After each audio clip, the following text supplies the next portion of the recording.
Hotep. This is part 2 of Word Sound Manifesting Our Reality. And I left off dealing with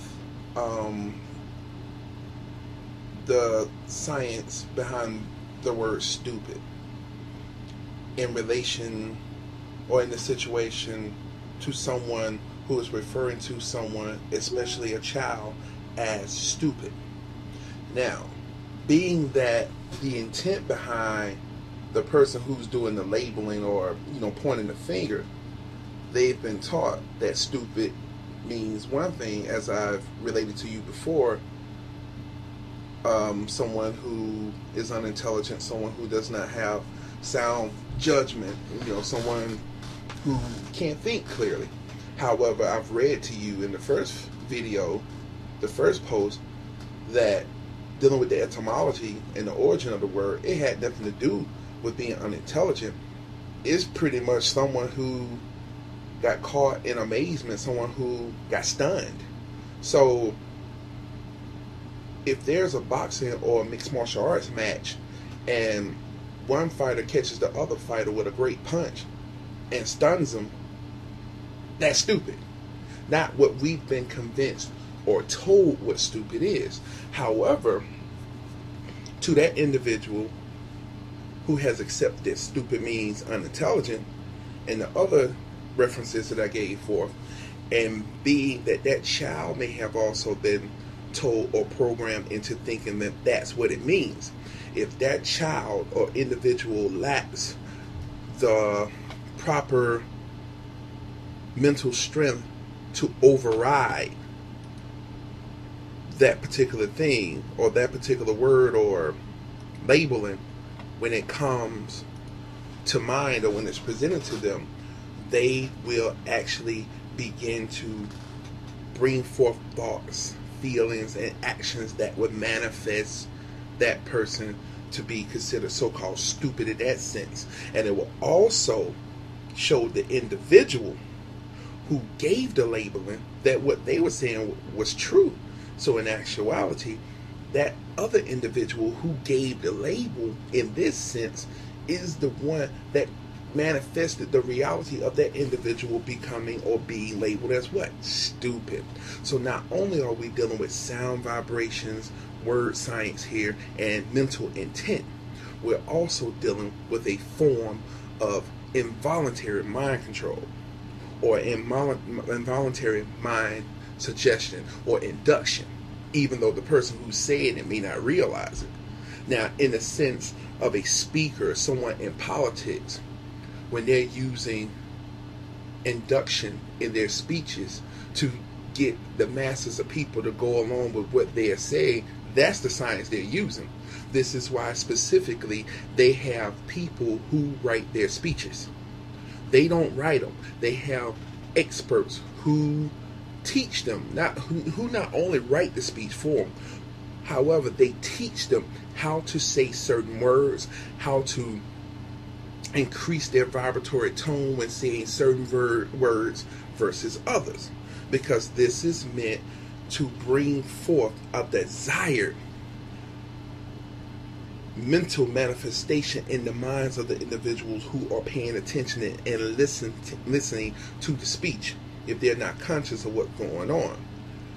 And you will hear at times, like say for instance, like if it's a politician, what we would do, it would come out, an example, well, what we would do, we will create new jobs, we will create new benefits, and manifest, I guess you could say in so many words, bring forth, a manifestation to allow the economy to be better.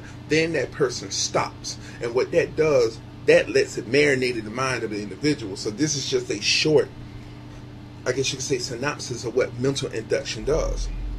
However, it goes along with this same subject. So, being that particular word, or for example, that word stupid, there are a lot of young men and women, or a lot of older men and women who have manifested the reality of being so-called or being labeled as stupid because they heard somebody else say it. The teacher may have told them this is what it means. The college professors, they're their employers, whatever. Okay? So, I said all of that to say this. We have to not only be mindful of what we are saying, we have to also understand why we are saying it and the possible manifestation that comes forth from what it is that we are verbalizing into the universe. For example, when I was younger, my mom would get mad, when we would do certain things that were against her will.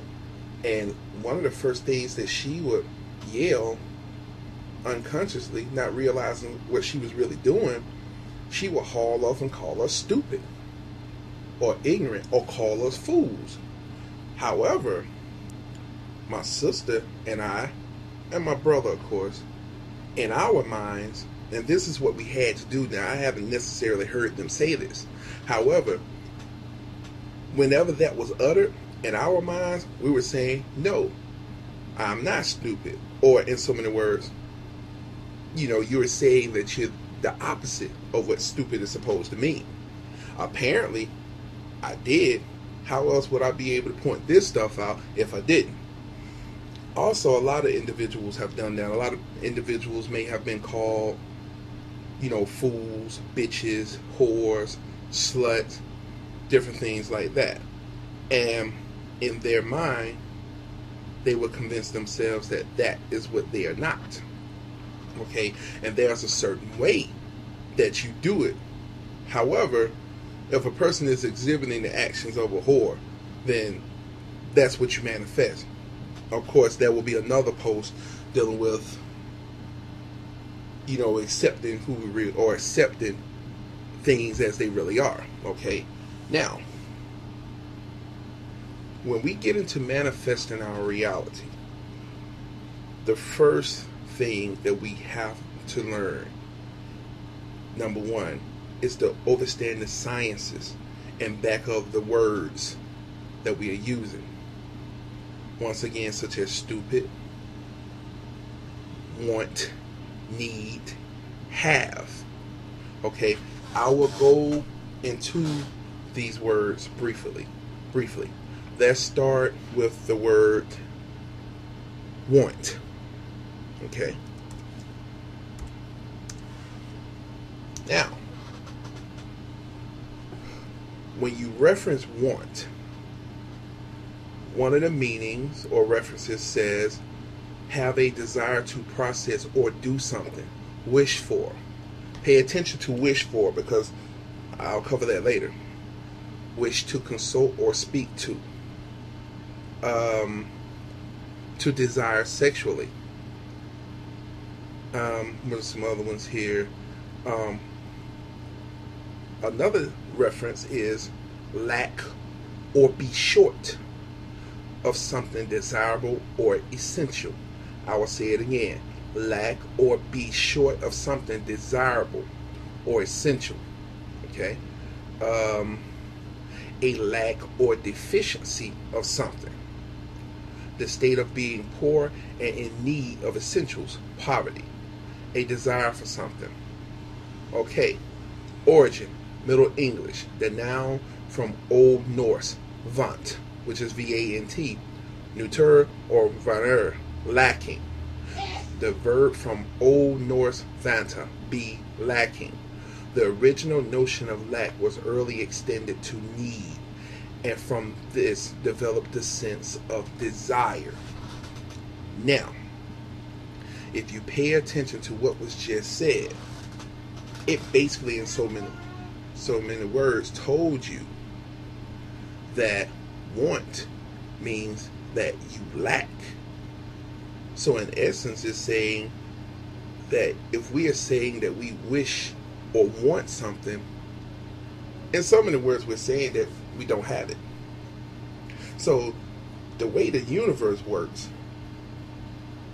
every symbol or glyph or whatever that has ever been created is recorded into the collective unconscious of the universe. And I'll go into that more in the next post. Hotep.